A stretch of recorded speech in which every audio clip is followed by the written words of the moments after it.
गणिताद्वारे शिकला येणारी सूत्र आहेत. ही सूत्र जर आपल्याला पाठ असतील तर गणित आपण एका मिनिटाच्या आत सोडवू शकतो. सूत्र पाठ पाहिजे. गणिताचा आत्मा म्हणजे सूत्र आहे. सर्वात जास्त सूत्र ज्या विद्यार्थ्याचे सूत्र पाठ तो सैनिक स्कूल नवोदयला पास होतो म्हणजे होतो.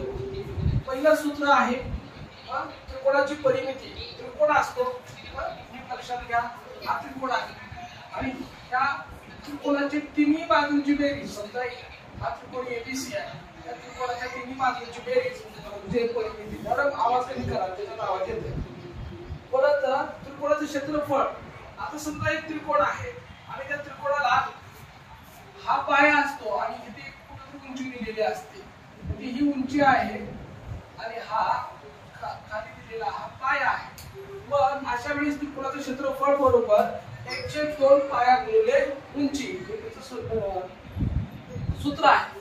परत कधी कधी काय केलं जातं की हा काटकोन त्रिकोण आहे, काटकोन असा असतो काटकोन त्रिकोण, आणि जर हा काटकोन त्रिकोण असेल तर ह्या काटकोन त्रिकोणाचं क्षेत्रफळ काढायचं झालं तर त्याचं सूत्र आहे 1/2 गुणिले काटकोन करणाऱ्या बाजूंचा गुणाकार. 1/2 काटकोन करणाऱ्या बाजूंचा गुणाकार.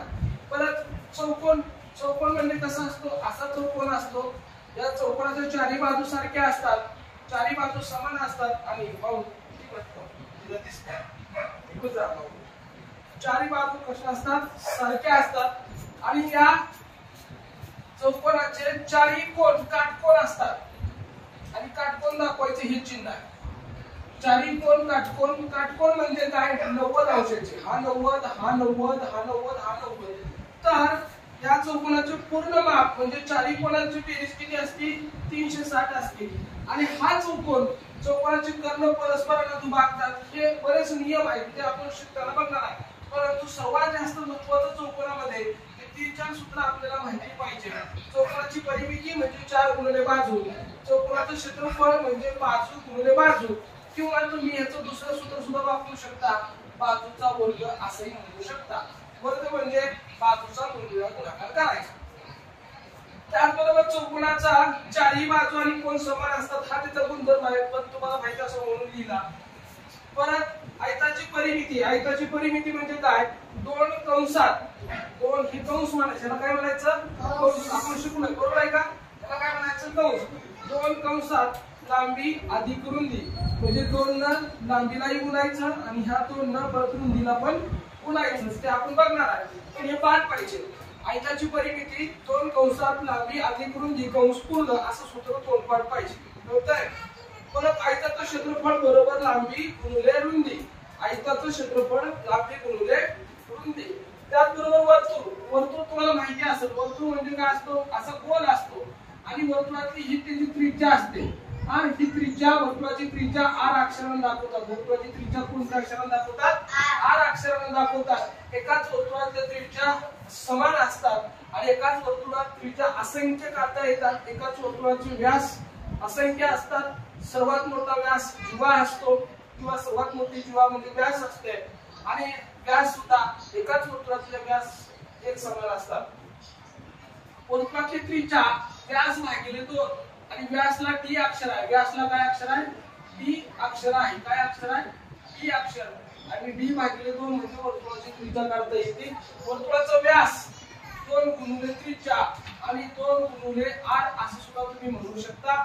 वर्तुळाचं परिघ, वर्तुळाचं परिघ सी या अक्षराने दाखवलं जातं आणि वर्तुळाचं परिघ बरोबर 2 पाय r. आता तुम्हाला वाटेल की हे नेमकं काय आहे, तर हे ग्रीक साइड आहे, ग्रीक लेटर आहे. हे काय आहे, ग्रीक अक्षर आहे. या पायला मला काय म्हणायचं, पाय म्हणतात आणि याची किंमत असते 3.14 फिक्स किंमत आहे. आणि दुसरी किंमत आहे 22/7. 22/7 न जर भागाकार केला तर 3.14 हे उत्तर येतंय.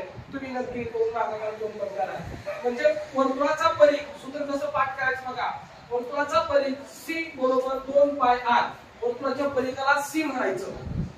c बरोबर 2 पाय r असं स्वरूपाने केलं तर चालतं, किंवा वर्तुळाचा परिघ c पाय r, सॉरी 2 पाय r.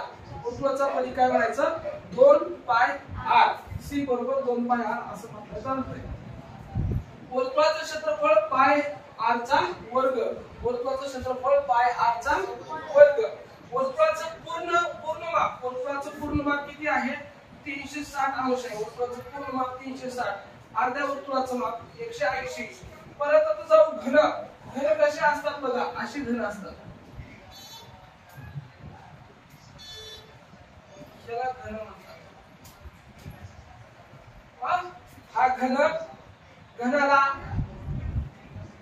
6 पृष्ठे असतात, 8 शिरोबिंदू असतात आणि 12 कडा असतात. बाजू असते ते आपण बघणार आहे. घनाचं घनफळ बरोबर बाजू गुणिले बाजू गुणिले बाजू. म्हणजे तुम्ही ह्याला असे म्हणू शकता, बाजूचा घन सुद्धा म्हणू शकता. शंकूचं घनफळ बरोबर 1/3 पाय आरचा वर्ग h. शंकू कसा असतो ते सांगतो. शंकू आईस्क्रीमचा कोन असतो ना, तो उलटा, त्याला शंकू म्हणतात. शंकूचं घनफळ 1/3 पाय आरचा वर्ग. आर म्हणजे त्रिज्याचा वर्ग आणि h म्हणजे उंची. घनाचं पृष्ठफळ 6 गुणिले बाजूंचा वर्ग. परत इष्टिकाचितीचं क्षेत्रफळ इष्टिकाचितीचं घनफळ दिलाय. आता इष्टिकाचिती कशी असते ते सांगतो. इष्टिकाचिती म्हणजे पीठ, तुमचं कंपास, आपला खडा, त्याला इष्टिकाचिती असं म्हणतात. इष्टिकाचिती म्हणजे आयत. इष्टिकाचितीला दुसरं नाव काय? आयत. ही इष्टिकाचिती आहे. इष्टिकाचितीला सुद्धा 6 पृष्ठ असतात, 12 कडा असतात. कडा म्हणजे बाजू आणि 8 शिरोबिंदू असतात. इष्टिकाचितीचं घनफळ लांबी गुणिले रुंदी गुणिले उंची. नफा बरोबर विक्री वजा खरेदी, तोटा बरोबर खरेदी वजा विक्री. आणि हे नफा आणि तोटा ह्याच्यावर एक प्रश्न नवोदयला सैनिक स्कूलला येतो आणि येतो. सरळ व्याजावरती पण प्रश्न येतो. सरळ व्याज मुद्दल गुणिले मुदत गुणिले दर भागिले 100. रास म्हणजे एकूण अमाउंट, मुद्दल अधिक व्याज. चक्रव्याजावर पण सैनिक स्कूलला प्रश्न आला होता. पी म्हणजे प्रिन्सिपल म्हणजे मुद्दल गुणिले कंसात 1 अधिक आर म्हणजे दर भागिले 100. एन म्हणजे का. गोलाचं घनफळ गोल. गोल म्हणजे ही वर्तुळ नाही, चेंडू असतो चेंडू. हा गोल आहे. या चेंडूचं घनफळ 4/3 पाय आरचा घन आणि गोलाचं पृष्ठफळ 4 पाय आरचा वर्ग. असे सूत्र आपल्याला पाठ पाहिजे. सूत्रपाठ असतील तर आपल्याला कोणतंही गणित आपण न चुकता सोडवू शकतोय.